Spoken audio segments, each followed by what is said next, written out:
Bismillahirrahmanirrahim. Assalamualaikum warahmatullahi wabarakatuh. Alhamdulillahirabbil alamin. Wassalatu wassalamu ala asyrafil anbiya'i wal mursalin wa ala alihi washabihi ajmain. Jadi anakku, para mahasiswa yang sangat berbahagia pada siang hari ini, juga kepada koordinator namanya ini, yang koordinator tiga profesi fungsi yang ditempatkan di kampus. Ini berapa orang tadi? 8 orang ini? Mana yang lain? Berapa? Perempuan 6 orang ini? Mana? 1 orang ini? Mana? Oh ya, harusnya kalau di depan di sini supaya nampak yang mudah kan? Keluarga kaki ini, ya, jadi kita selalu mengucapkan puji syukur kehadirat Allah Subhanahu wa Ta'ala atas berbagai kenikmatan yang telah dilimpahkan kepada kita. Jadi tadi moderator mengatakan bahwa bukan beribu-ribu nikmat, tapi nikmat yang tidak bisa dihitung. Ya, berjuta, berribu, pokoknya nikmat yang dirasakan kita ini yang dilimpahkan oleh Allah kepada kita, ya tidak bisa kita hitung. Sebagaimana firman Allah, wa in ta'udu nikmatallahi la tuhsuha innallaha laghafurur rahim. Jadi seandainya engkau mau menghitung-hitung nikmatku, kata Allah, engkau tidak bisa menghitungnya. Karena apa? Karena saking banyaknya nikmat Allah yang telah dilimpahkan kepada kita. Innallaha laghafurur rahim. Sesungguhnya Allah Maha Pengampun dan Maha Penyayang. Jadi walaupun kita ini manusia ya banyak berbuat dosa, kesalahan, maksiat dan lain-lain, tapi nikmat Allah itu tidak pernah putus kepada kita. Jadi tadi ini kami sedikit dulu, nanti baru kita masuk di Ramadan. Ini nikmat dulu. Jadi apa yang dikatakan tadi moderator itu benar sekali, bahwa walaupun seluruh lautan dijadikan tinta,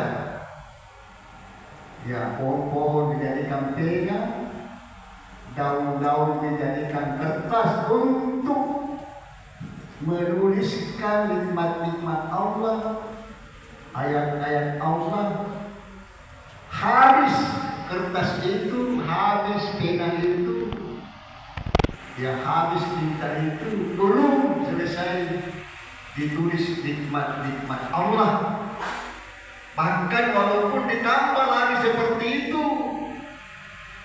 tetap walaupun ditambah lagi nikmat-nikmat Allah belum selesai ditulis, karena luar biasa nikmat Allah yang telah dilimpahkan kepada kita. Ini yang penting yang harus kita camkan.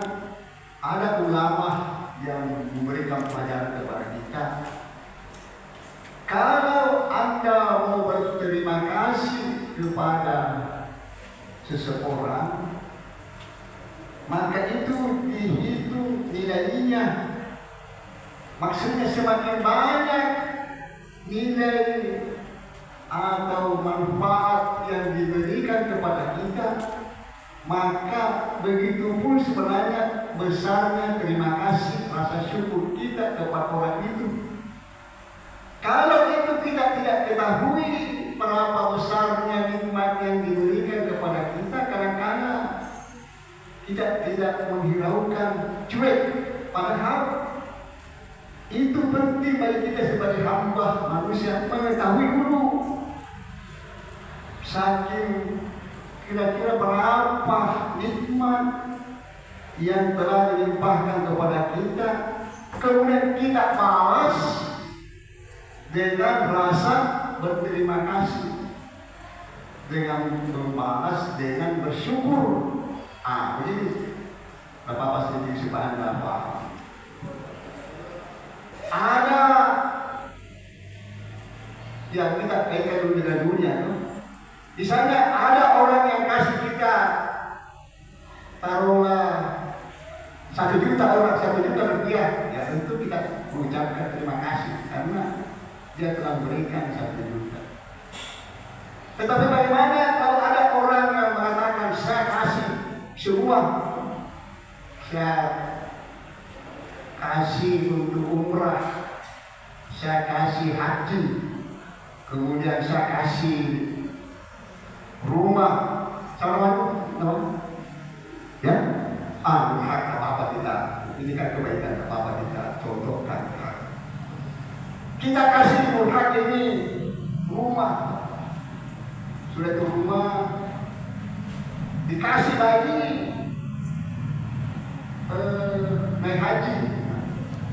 Sebelum naik haji kasih kawin dengan diri saya yang cantik, orang cantik, kemudian sama-sama dikasih naik haji. Kemudian setelah itu berlama-lama kemudian dikasih keliling di Eropa, Amerika, Eropa, Australia, Asia, pokoknya keliling. Apakah kita itu tidak berterima kasih kepada orang yang kasih seperti itu? Coba tanya dulu. Tidak berterima kasih atau bagaimana? Tentu tentu berterima kasih. Ini yang perlu kita pahami. Jadi, tapi ada yang lebih di atas lagi. Ya, itu kan Allah, nikmat-nikmat Allah. Nikmat-nikmat Allah. Salah satu contoh saya pernah cerita. Apa-apa saya ceritakan dulu, kita baru masuk ke materi ini. Ada seorang ahli ibadah yang ibadahnya itu dia beribadah 500 tahun namanya. 500 tahun namanya beribadah. Kemudian ibadah ini betul-betul sudah makan beribadah karena dia ditempatkan oleh Allah di tengah lautan. Ada gunung di tengah lautan. Di atas gunung itulah dia beribadah. Kemudian Allah menyiapkan air tawar, kemudian makanannya itu dari delima. Setiap hari dia 2 kali 3 kali yang perut itu makan delima, kemudian minum, kemudian sesudah itu makan beribadah lagi. Maka orang ini tidak bisa kan keluar karena dia di tengah lautan, jadi gunung di tengah lautan. Jadi tidak ada permainan. Kalau kita di sini kan bisa malam bermain atau sebentar kalau kita sudah kuliah ya kemana ke pasar. Ini di tengah lautan.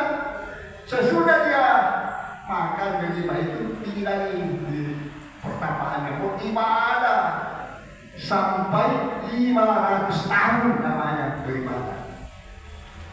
Ini nanti katanya nanti pada hari kiamat orang ini mengatakan, Allah mengatakan, hai simpulan, engkau dimasukkan di surga karena rahmat Allah. Dimasukkan di surga karena rahmatnya Allah. Karena di situ mungkin agak bergerak sedikit karena ada temanmu yang di belakang. Ya ada apa-apa, sedikit ke depan supaya bisa ditampung. Nah, sempit saja itu di belakang. Ya, lapang main sedikit. Ya, supaya longgar. Supaya tentara juga punya buka. Sampai mana tadi? Ya. Nanti ceritanya. Ya, begitu. Ya, jadi pada hari kiamat kata nanti ini hamba Allah ahli ibadah ini disuruh masuk ke surga oleh Allah, tapi dengan rahmat Allah. Allah kata dengan rahmat Allah engkau bukan saya masukkan kau ke surga surga. Tapi apa kata ahli perencanaan? Saya mau masuk karena ibadah saya. Dia yang dahulukan ibadahnya. Berapa tahun ibadahnya? 500 tahun. Dia andalkan bahwa saya mau masuk bukan karena rahmat Allah, tapi karena ibadah saya yang 500 tahun tidak pernah terputus. Kemudian Allah tidak, kau masuk ke surga dengan rahmat saya. Tapi orang ini yang ibadah membantah, tidaklah. Kami mau masuk ke surga dengan ibadah saya. Maksudnya ini orang ini betul-betul dia andalkan ibadahnya. Bayangkan 500 tahun. Sedangkan kita ini umur berapa? 60.000 tahun masa Nabi. Ya sampai situ kalau ada yang lebih dari segitu. Bayangkan ini 500 tahun beribadah tanpa putus. Kemudian begitu Allah membuat keputusan, kalau kau mau masuk surga dengan ibadahku, coba kita hitung berapa nikmat yang engkau telah rasakan di dunia. Satu biji matanya ditimbang, satu biji mata ditimbang, kemudian ditimbang juga ibadahnya 500 tahun. Apa yang terjadi? Satu biji mata itu lebih berat timbangannya dibanding dengan ibadahnya di 500 tahun. Maka katakan kau karena berat timbangan satu biji matamu ini, hikmat yang Tuhan berikan, maka engkau masuk neraka karena tidak sebanding dengan ibadahmu yang 500 tahun. Ini orang kaget. Jangan tunggu ya, tunggu itu masih masuk saya di surga dengan ya rahmatku. Bayangkan sebiji saja mata yang Allah anugerahkan kepada kita itu tidak bisa dihitung nikmatnya. Bayangkan kalau tidak ada kita punya mata. Belum ini ada telinga, perasaan, tidak ngecak. Oleh karena itu, ya kita selaku hamba dalam kondisi apapun harus bersyukur. Maksudnya kita berbuat sedikit, baru kita membanggakan amal-amal kita. Amal-amal kita sendiri sekali dibandingkan itu gimana 500 tahun. Jadi kita ini dalam segi amal masih kurang, perlu selalu menambah amal kita, karena umur yang 60-70 tahun itu orang yang lebih ya sedikit saja, belum seberapa tadi dibanding dia 500 tahun beribadah. Ya, jadi anakku yang saya banggakan, pada kita bersoal kepada diri kita dari pesan Muhammad Sallallahu Alaihi Wasallam.